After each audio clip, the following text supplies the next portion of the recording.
opinan que no hay desempleo como tal en la economía, sino solamente de manera friccional. ¿Qué significa eso? En la vida real no hay un solo salario, no todos los trabajos son iguales, y las personas sí están dispuestas a trabajar a los salarios vigentes, pero no siempre tienen la suerte de encontrar la oferta adecuada para ellos. Entonces, al salario vigente, que puede ser distinto en distintos puestos, o dicho de otra manera, yo sí estoy dispuesto a trabajar como gerente de una multinacional. Por lo tanto, si me preguntan si quiero trabajar, yo digo sí. Si me preguntan si hice algo, sí, llevé carpetas a algunas multinacionales. Y si me dicen, ¿te contrataron? Digo, no, soy desempleado, ya está. ¿Sí? Pero no significa que no hay otros puestos con otros salarios que me pueden contratar, sino que yo no quiero esos otros puestos con esos otros salarios, sino quiero ese puesto en particular. Por lo tanto, si no encuentro ese puesto en particular, voy a seguir buscando. Por lo tanto, el desempleo es solo friccional hasta que encuentre un trabajo que yo quiero. ¿Sí? Ese es el modelo de búsqueda, el modelo de search. Ya vimos obviamente una versión bastante sencilla, donde la persona podía aceptar un trabajo de un salario que le ofrecieran o seguir buscando. Lo bueno de seguir buscando es que uno sigue buscando hasta encontrar un salario más alto. Lo malo de seguir buscando es que buscar cuesta. Son todos los días menos de ganancia. Entonces la persona optimiza para encontrar el mínimo, el mínimo salario que está dispuesto a aceptar, que es lo que se llama el salario de reserva. ¿Ya? Aunque no creo mucho en esa teoría, que solamente es un tema de búsqueda, que no existe desempleo en verdad en la economía, sino friccional, porque si hay desempleo, que hay problemas importantes que resolver para evitar el desempleo. Lo que me parece simpático del modelo, y lo que creo que es lo más interesante, es esto de calcular uno mismo su salario de reserva. ¿Sí? Uno ya tiene que tener claro el salario de reserva, que es el mínimo que está dispuesto a aceptar, para que cuando vaya a las entrevistas respectivas y escuche los salarios, la decisión sea fácil. ¿Sí?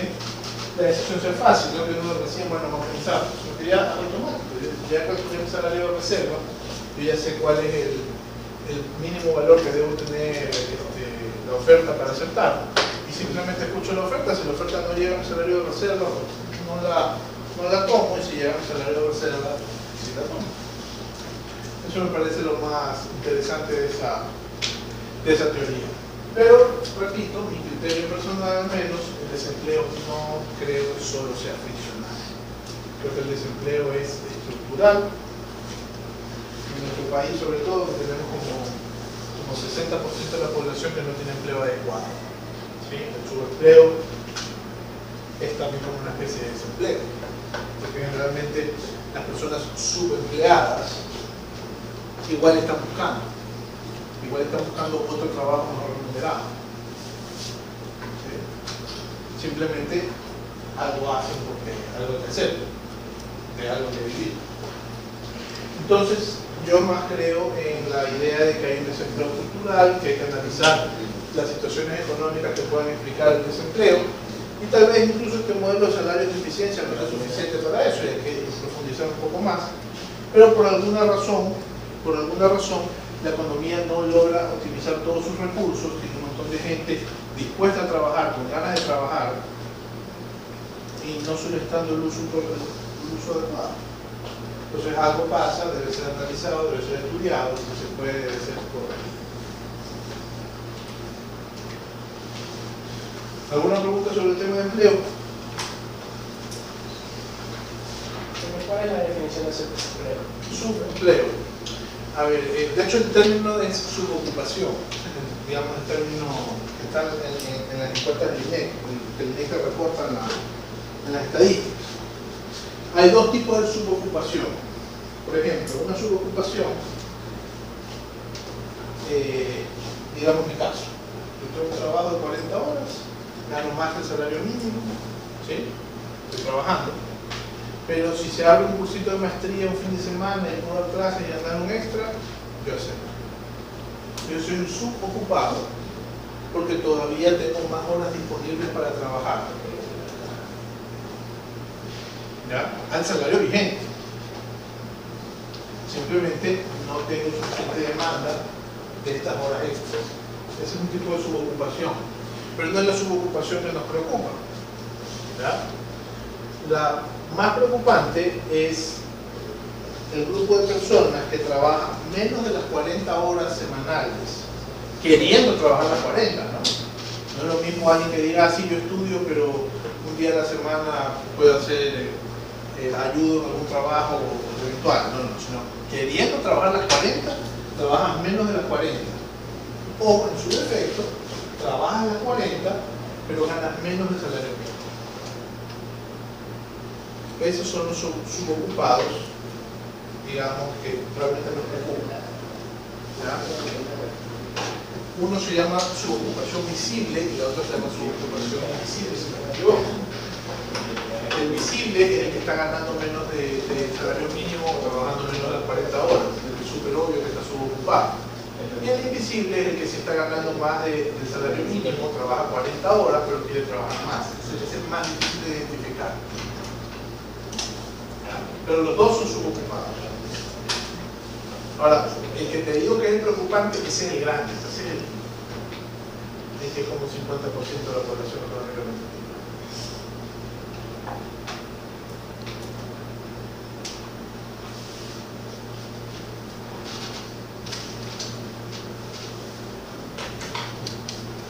¿Sí? Y alguien que trabaja 40 horas a la semana o más, gana igual o más que el salario mínimo y ya no quiere trabajar más, es empleo adecuado. O empleo adecuado y puede estar ganando $376 al mes. ¿Sí? Si ya no quiere trabajar más, es considerado empleo adecuado. O sea, hay veces que uno se hace una idea en la mente de lo que es un concepto, pero la estadística es otra. Un empleo adecuado, chuta, ganas por lo menos la canasta básica. Con 376 ya es empleo adecuado. Si está lejos de la canasta básica con eso.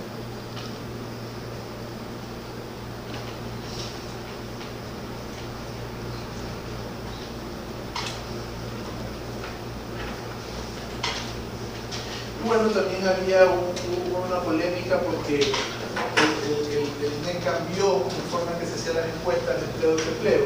Por eso es que es difícil comparar el desempleo de este gobierno con los gobiernos anteriores, porque se cambió la metodología. Y una de las cosas que se criticaba es que cuando una persona no tiene trabajo, está buscando, es desempleado, pero si esa persona hace algo en su casa, entonces no es un desempleado, es un subocupado, con remuneración no económica, sino remuneración se llama la especie. O sea, por ejemplo, tú dices, quiero trabajar, no tengo trabajo, he puesto carpetas, así que entraría en la figura de desempleo, pero yo en mi casa lavo los carros de mi papá, lavo el perro, hago otras cosas. Entonces tú eres ocupado. Tienes una ocupación. ¿Ya? No te están pagando en efectivo, te están dando casa y comida, pero te están pagando. Tienen una ocupación, pero no incluye nada, no es salario mínimo, no 40 horas. Entonces, así también se reduce el desempleo, porque se lo pasa a su ocupación. Cuando realmente bañar el perro, yo creo que es desempleo. No se puede considerar su ocupación. Hubo una polémica respecto de cómo se manejan las estadísticas. Supuestamente lo que dice Correa, lo escucharon los enlaces, es que así internacionalmente, y por lo tanto lo que estamos haciendo es pegarnos a las normas internacionales para tener los comparables con los otros. Pero la verdad que no es mi área. Por eso yo lo dejo más alto que Correa. Y, o sea, los sueldos son más altos y, o sea, yo padre le doy a mi hijo para que tenga libertad, le puedo comprar, o sea, no solamente se la retira que veces que le puedo dar aquí en casa, solamente le pago comida y que techo. Eso sería el último. Sí, por supuesto, no. Por caso, habría que ver qué dice la OIT. La OIT, la Organización Internacional del Trabajo, ellos tienen las definiciones. Y el INEC y todos los INEC del mundo se supone que se deben ceñir a la OIT. Habría que revisar la OIT. ¿Y por qué fijan el salario mínimo mucho menos de la canasta básica? Supuestamente porque si no las empresas también crearon. Sí, me queda la duda de que las empresas quebrarían si pagan un poco más. Esa es la historia, ¿no? ¿Por qué quebrarían supuestamente? Mi criterio como economista, si pagándole 376 a tu trabajador quiebra, significa que la productividad de tu trabajador solo es $375. La productividad de tu trabajador es $375. Probablemente no debería estar haciendo la actividad que estás haciendo. Probablemente tu negocio no debería existir, porque debería estar haciendo otra cosa, otro negocio, donde una persona, un ser humano trabajando, rinda más. O sea, yo no entiendo por qué tiene que ser tan baja supuestamente, si es que el salario es igual al producto marginal. O sea, yo seguro que no es. ¿Por qué tiene que ser tan bajo el producto marginal del trabajador ecuatoriano? Pero van a decir, no, es que los gringos son mal alimentados, yo qué sé. Y los migrantes, los trabajadores ecuatorianos que cruzan la frontera y ya son más productivos que ya. Y yo digo que parte del trabajo, de eso se trata el trabajo de gerenciar una empresa, es hacer más productivos a tus trabajadores, ¿no? Si mis trabajadores, yo les digo que tienen que, yo qué sé, sembrar un campo, que les doy un tractor, claro que van a sembrar el campo, pero si les doy asadones, van a ser menos productivos. Entonces, ¿qué voy a decir? Claro, ¿cómo le va a pagar más si no rinde? No rinde, tú no le estás dando las herramientas. Tú no estás diseñando un proceso eficiente. ¿Ya? Entonces, yo pienso que en la parte empresarial fallamos mucho. Los dueños de las empresas son muy empíricos y se llenan la boca diciendo, estos son teóricos y nunca han manejado una empresa. Ustedes son empíricos y tampoco saben de organización. En las empresas en Estados Unidos y en otros países se contratan a los ingenieros precisamente para que diseñen mejores procesos. Pero aquí es complicado, aquí el dueño de la empresa dice, ¿cómo? ¿Me vas a decir a mí cómo manejar mi empresa si yo la vengo manejando no sé cuántos años? Sí, te voy a decir que lo está manejando mal. De hecho, hay toda una rama que es ingeniería industrial, toda una carrera para utilizar procesos en una empresa.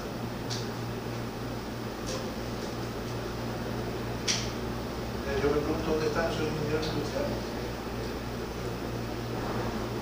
Porque no tiene sentido que el trabajador de por tampoco.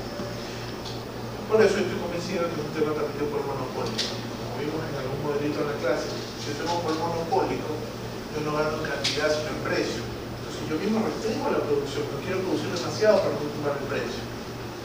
Y al no producir suficiente, al tener restringida la producción, tengo restringida la demanda de los factores, de trabajo en este caso, y por eso se lo bajo.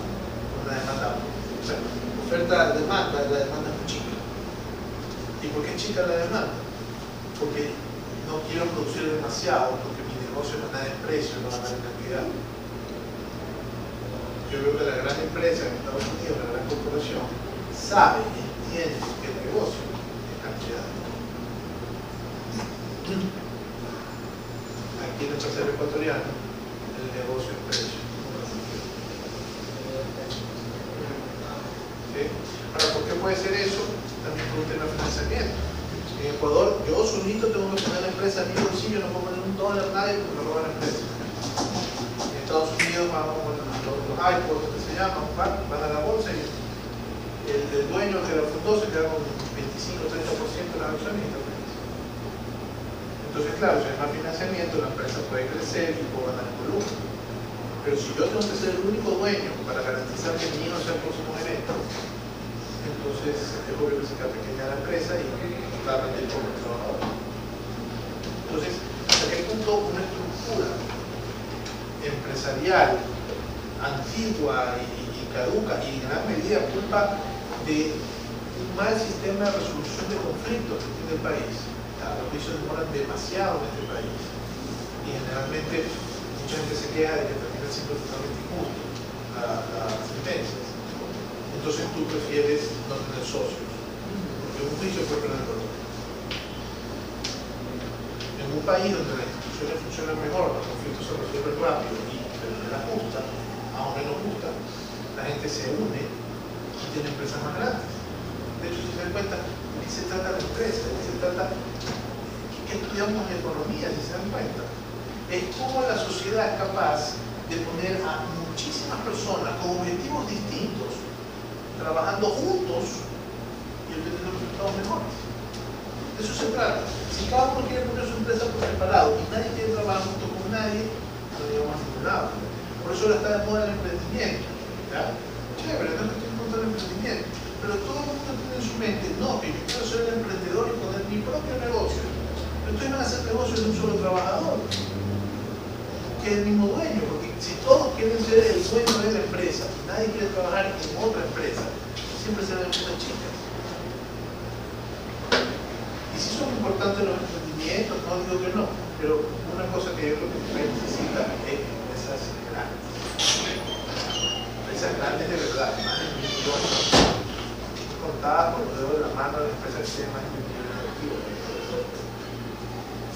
Entonces, por ahí también un poco de tiempo.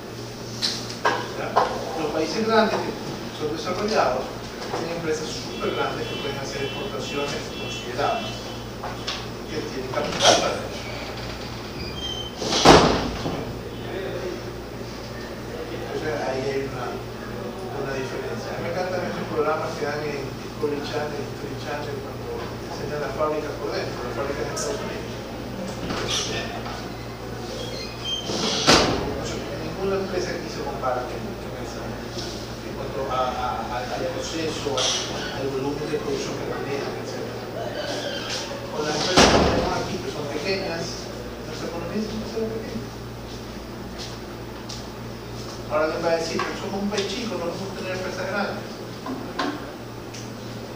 Philips es la empresa más grande de electrodomésticos de Europa, que es Holanda, que es un país chico, 16 millones de habitantes, igual que nosotros. Hay que buscar la exportación.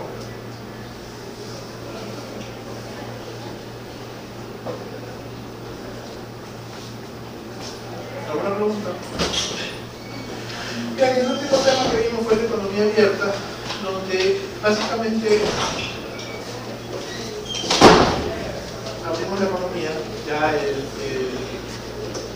sector de las empresas y el sector de los hogares no están obligados a cuadrar. ¿Sí? No están obligados a cuadrar y puedo tener desequilibrio en el sentido de que puedo consumir más de lo que produzco o producir más de lo que consumo, porque los excedentes o los faltantes con el resto del mundo los compenso. Si tengo excedentes exporto, los faltantes exporto. ¿Sí?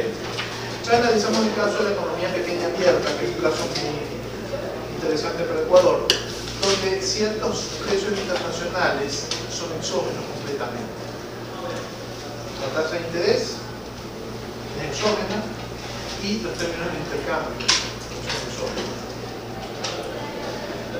También se puede hacer economía abierta con un equilibrio mundial, un país y el resto del mundo. Pero lo más interesante es ver cómo las decisiones de nuestro país con respecto al resto del mundo alteran estos precios. Tasa de interés, términos de intercambio.